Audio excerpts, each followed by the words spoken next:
Drzwi zamknęły się z metalicznym trzaskiem. Na górze dom wyglądał zwyczajnie. Ogród, zasłony w oknach i spokój małej miejscowości w Ardenach.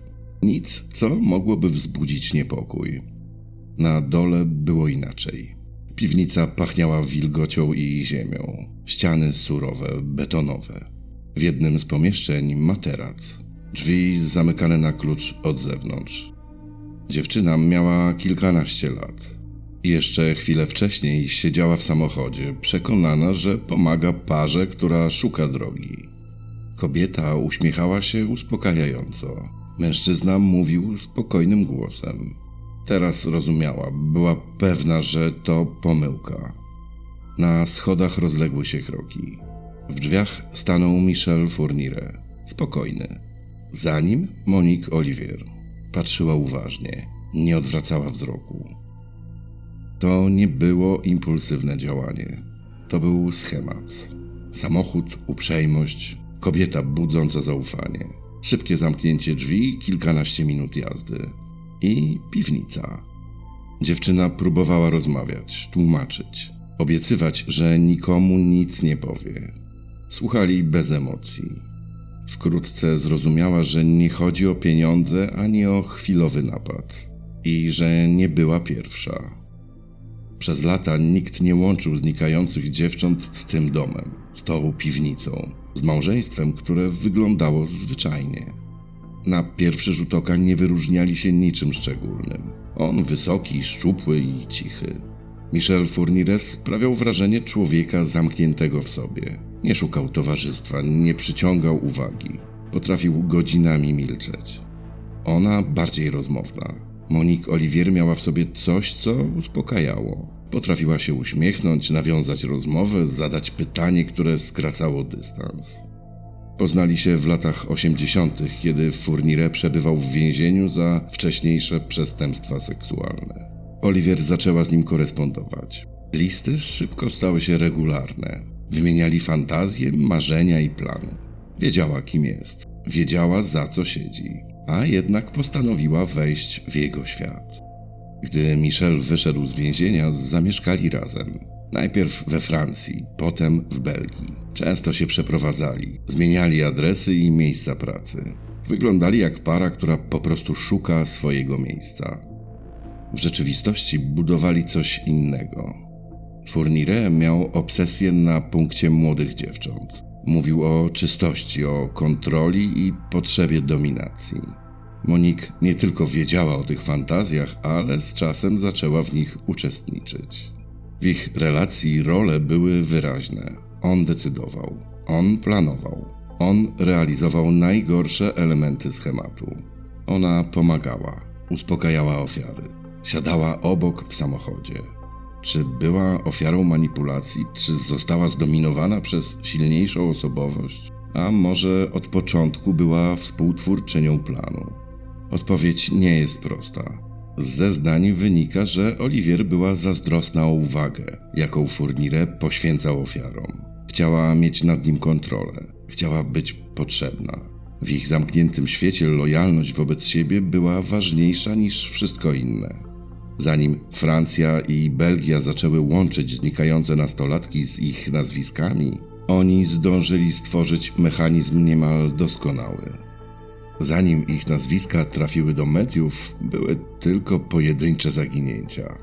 Lata 80. Francja, Belgia. Nastolatki, które nie wróciły do domu. Plakaty na słupach. Zdjęcia w lokalnych gazetach. Rodziny, które wierzyły, że córka uciekła, że wkrótce zadzwoni. W tamtym czasie nie było centralnych baz danych DNA, a współpraca między krajami kulała. Michel Fourniret po raz pierwszy trafił do więzienia w 1987 roku za napaści seksualne. Po wyjściu wrócił do schematu. Wybierał młode dziewczęta, najczęściej te, które wracały same ze szkoły. Zatrzymywał samochód. Padało pytanie o drogę, prośba o pomoc. Czasem oferował podwiezienie. Obok siedziała Monique Olivier. Jej obecność zmieniała wszystko. Młoda dziewczyna widziała kobietę i traciła czujność. Wyglądali jak zwyczajna para. Pierwsze zbrodnie nie były jeszcze łączone w serię. Ciała znajdywano w lasach, przy drogach, czasem po wielu latach. Czasem nie znajdywano ich wcale. Policja badała każdy przypadek oddzielnie. W jednej sprawie podejrzewano ucieczkę z domu, w innej przypadkowy napad. Brakowało wspólnego mianownika, ale wspólny mianownik istniał. Lata mijały. Para zmieniała adresy. Przenosili się między Francją a Belgią. Dostosowywali się. Wtapiali w nowe środowisko. Byli sąsiadami, parą, nie improwizowali. To był schemat dopracowany w szczegółach. Michel wiedział, czego szuka. Nastolatki samotne. Najlepiej w miejscu, gdzie nikt nie zwracał uwagi na zatrzymujący się samochód. Dalsza część planu była podobna. Krótka jazda w stronę odosobnionego miejsca. Las, opuszczony teren, albo dom, który z zewnątrz nie budził podejrzeń. Ten mechanizm działał przez lata, bo opierał się na czymś bardzo prostym – ludzkim zaufaniu. Dom w Sartcastin, małej miejscowości w Belgii, nie wyróżniał się niczym szczególnym. Zasłony w oknach, ogród i cisza. Kilka metrów pod ziemią piwnica, mocne drzwi, grube ściany i kompletny brak świadków. To tutaj Michel realizował to, co wcześniej było tylko jego fantazją. Sąsiedzi niczego nie zgłaszali. Nie było krzyków, które przebiłyby się przez ściany. Nie było alarmu. Przez lata byli tylko jedną z wielu par mieszkających na uboczu. Michael pracował fizycznie, nie wyróżniał się. Nie szukał kontaktu z sąsiadami. To, co dla innych było dziwactwem, dla niego było tarczą. Monique potrafiła rozmawiać, uśmiechać się, wtopić w otoczenie. Jeśli ktoś widział ich razem, widział małżeństwo, nie dwójkę przestępców. Każda niewykryta zbrodnia utwierdzała ich w przekonaniu, że system nie widzi całości, że można działać dalej. Czerwiec 2003 roku. Belgia. Samochód zwalnia. Schemat jest ten sam. Prośba o pomoc. Uprzejmy ton. Kobieta na przednim siedzeniu budzi zaufanie. Tym razem ofiarą miała być 13-letnia dziewczynka. Drzwi zamykają się. Auto rusza. Ale tym razem nie wszystko idzie zgodnie z planem. Dziewczynka zachowuje się inaczej niż się spodziewali. Jest czujna. Kiedy zatrzymują się w lesie, wykorzystuje moment nieuwagi. Ucieka. Biegnie przez zarośla. Dociera do drogi i znajduje pomoc. To pierwszy raz, gdy ofiara przeżyła i może opowiedzieć szczegóły. Opisać samochód i parę, która zwabiła ją do środka. Policja reaguje szybko. Już po kilku dniach zatrzymują Michela i Monique. Na początku wygląda to jak próba porwania. Poważna sprawa, ale jeszcze nie seria zabójstw. Podczas przeszukania posesji śledczy znajdują broń, dziwne notatki, dokumenty. Przesłuchania trwają godzinami. Śledczy ich rozdzielili. Odebrali im możliwość wspólnej narracji. Fourniret długo milczy, a Olivier zaczęła mówić. Najpierw ostrożnie, potem coraz bardziej szczegółowo. I właśnie to zmieniło wszystko. Pojawiły się nazwiska. Zaginione dziewczęta z różnych lat, różne miejsca. Kiedy policjanci zaczęli sprawdzać wskazane lokalizacje, okazało się, że to nie są przypadkowe opowieści. W kilku miejscach odnaleziono szczątki. W końcu również i Michel zaczął składać zeznania. Przyznawał się stopniowo, dawkował prawdę, jakby chciał zachować ostatni element kontroli, a lista ofiar rosła. Media mówiły już nie o porwaniu, ale o seryjnych mordercach. O małżeństwie, które przez lata działało po obu stronach granicy. Społeczeństwo było wstrząśnięte skalą sprawy. Rodziny, które przez lata żyły w niepewności, nagle otrzymywały odpowiedzi. Bolesne, ale konkretne. W piwnicy znaleziono ślady, w ogrodzie zakopane dowody. W dokumentach notatki, które potwierdzały obsesję Michela. Rok 2008.